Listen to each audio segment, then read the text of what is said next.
Hi there, my name is Riley Johnson, and this presentation will be over quality improvement, child life specialist for pediatric patients in the emergency department. The objectives that we will go through here and should be able to complete by the end of this presentation are to discuss the quality improvement intervention of utilizing child life specialists for pediatric patients in the emergency department, identify ways that child life specialists are beneficial for bedside procedures, explore the cycle of quality improvement, and discuss policy related to child life specialists in the ED pediatric patients. So the quality improvement issue that this presentation completely covers here is pain and anxiety are common among pediatric patients in the emergency department for painful procedures. And those common painful procedures that are necessary or also cause stress to these pediatric patients include intravenous catheter placement, laceration repair, intramuscular injections, and sedations. Having a poor initial or uncooperative behaviors from the pediatric patients may lead to long-term negative psychological effects, safety concerns, and increased demand on ED staff. Medically trained staff in the emergency department, especially nurses, do not have all the tools and training that they need to address the pain and anxiety of these children during the procedures, especially because, for example, placing a pediatric IV can take more than just one nurse to place the IV successfully, especially on the first time. The children's anxiety and their uncooperative behaviors require more hands on deck, and also more education for parents during this because their anxiety also reflects the behavior of the child sometimes.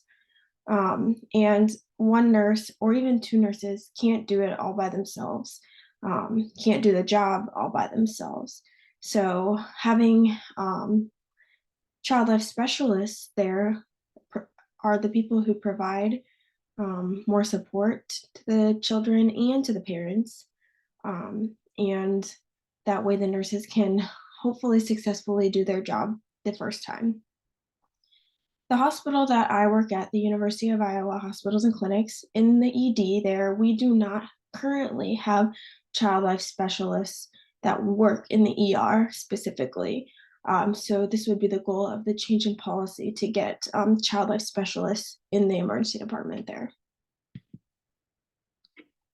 Now, when talking about quality improvement, the intervention that is going to take place, you are going to implement a resource, and that resource is a person, a tool, some change that you want to address the actual process that is going to happen. So when that change in the process occurs of how something is done, you will have outcomes from that change in process, and hopefully those outcomes are positive or what you were expecting, so that way you can have a good quality improvement. So for this example, the resource that will be implemented are having child life specialists in the ED to assist with comfort and distraction during painful procedures. Implementing child life specialists will change the process of how bedside procedures are completed. For example, the IV placement, the intramuscular injection, or a laceration repair. Having a child life specialist in the ED will improve the quality of care that is received by the patient, provide a better experience to the patient, and reduce the long-term negative psychological effects from these hospital procedures. The way that this is related to policy, by addressing the pediatric patient comfort in the ED, it addresses the area of methods, techniques, and tools. The child life specialists are the tool that is being utilized, and we're changing the method or the technique that is completed for these bedside procedures. By addressing one or all of these areas, pediatric patients can have a higher quality and a better experience of the painful procedures. Implementing a new policy that child life specialists must be employed in the EDs across the world can provide higher quality of care. So the goals for implementing child life specialists in the ER are to reduce the pain and anxiety for pediatric patients during these bedside procedures. Obviously, that's the biggest goal. We want to increase comfort for the pediatric patients, reduce long-term negative psychological effects, and provide a higher quality of care. So the resource of child life specialists, who are they and what do they do? Well, they are trained experts on child psychological and cognitive development. They provide support, education, and therapeutic interventions to patients, families, and providers. The patients are not the only ones who receive education from the child life specialists. They can provide all of this information and tips and techniques to nurses, doctors, family members, parents. Those are the people that are interacting with these children. And let's say, for example, the child life specialist was in a room with another patient and they needed their resources. They can be educated. Nurses, doctors, parents can use the same interventions that the child life specialist would use if necessary. The interventions that they use are therapeutic play. They support with procedural preparation. This is very important in the pediatric population because each developmental area is not the same. And the way that they are prepared prior to the procedure is very important to their specific developmental group. They provide coping support and education, obviously, as we just talked about. And they are a member of the multidisciplinary team for pediatric patients, a very important member. For the quality improvement process, it is a cyclic process that goes on. First, you start with research. So for this specific area, I did a research through the several databases provided to find articles of how the process of the bedside procedural, either sedation, IV placement, laceration repairs, how they utilize the child life specialist and how it affected the pain, anxiety, and the overall experience for the child. So in a few slides, we will talk about that. And then you need to educate staff about a change that is going to occur. So when the policy is implemented and child life is going to be utilized, we need to initially start to educate the staff about the change that's going to occur and the new resources that they have available. So doing this by email will likely hit everybody, as a whole. And then if people have questions, there can be smaller meetings that are held about that, or just one-to-one education as needed. Second, we're going to implement the child life specialist in practice. So we need to hire them. It's going to start small. It's probably only going to be one, maybe during the day shift, but hopefully this will increase so that there's 24/7 coverage in the emergency department. And they will work within the multidisciplinary team for pediatric patients in the ED as much as needed and as appropriate for each age group. Next, we are going to do data collection. It is said for quality improvements that the process must be tracked by quantitative and/or qualitative data to check for improvement. For this specific one, utilizing a survey for either the patient, the parent, or family member afterwards to essentially ask them how the experience went with the child life specialist there. For children, you could do 6 years of age or older, they will be able to tell you, their pain, their anxiety levels, and how the overall experience went. Anybody who's younger than 6, likely the parents will be the ones to fill this out. And then next, based off of that data collection and the results, there may need to be adjustments necessary to further improve this experience and process. So the next is there may be some change that will occur. Lastly, sustainability.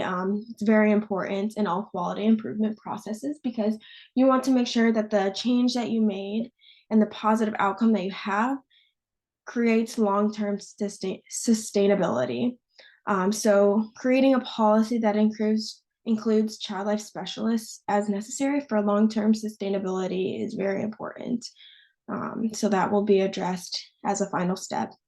But like I said, this is a cyclic process, and you will be able to go back to, one of these steps in the process if necessary and start from there again.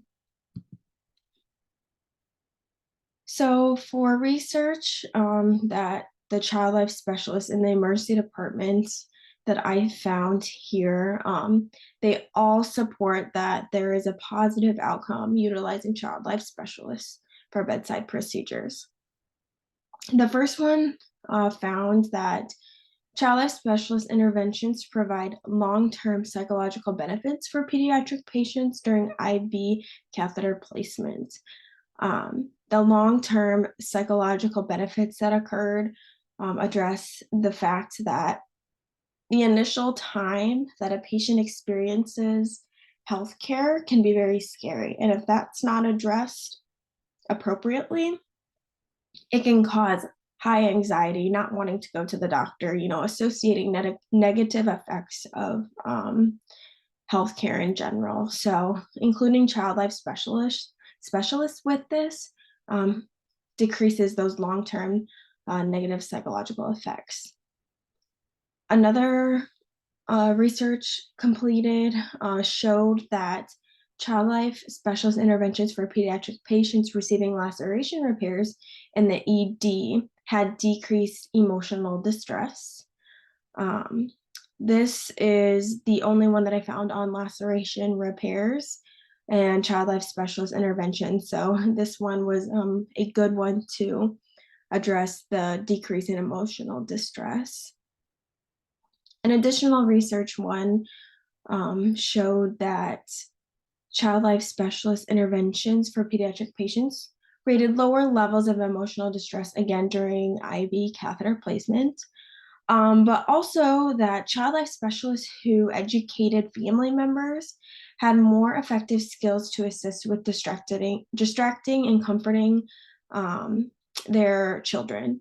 So again, making sure that the parents are calm and have the tools that they need to be able to assist with the procedure and calming their child showed that having more of those skills and having child life specialists educate family members on that, it can cause the procedure to go much better and the child to cooperate more. Lastly, the final one that I found was that child life specialist interventions for pediatric patients reduce pain and distress during IV placement. Research on IV placement is one of the easier interventions to do research on because it occurs for chronically sick patients quite often and for other children who are just acutely sick. This is one that occurs more often, so it's easier to research and get data on. So several of these resources do address IV placement for emotional distress and pain. So in conclusion for this presentation, overall, child life specialists are beneficial to decrease anxiety and pain for pediatric patients undergoing bedside procedures in the emergency department. The research supports that this is an effective intervention and can be a positive quality improvement process. It addresses policy in the area of methods, techniques, and tools to improve the experience and maintains dignity of the patients. Lastly, child life specialists should be in every emergency department across the world for pediatric patients, especially. I know this is not possible and short staffing becomes an issue, but as much as possible, there should be at least one. If we can employ one child life specialist in every hospital throughout the country or the world, it will it will improve the experience for even just a few more pediatric patients. And if we can improve the experience for a few, that's the first step to being able to reach everybody. So here are the references that I utilized. And if there's any questions, feel free to reach out to me. I'm happy to answer any questions that anybody has. Thank you.